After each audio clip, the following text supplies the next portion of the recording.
Hello বন্ধুরা, good afternoon. আজকে আমাদের দুপুরের মেনু দেখো, ভেন্ডির তরকারি।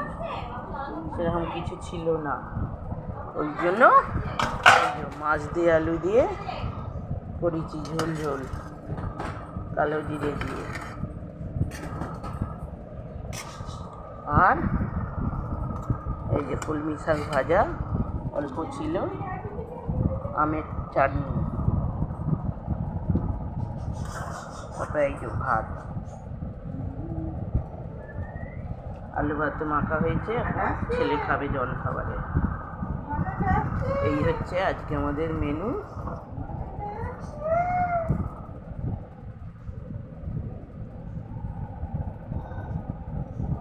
আচ্ছা ঠিক আছে, রাখছি, টাটা বাই বাই।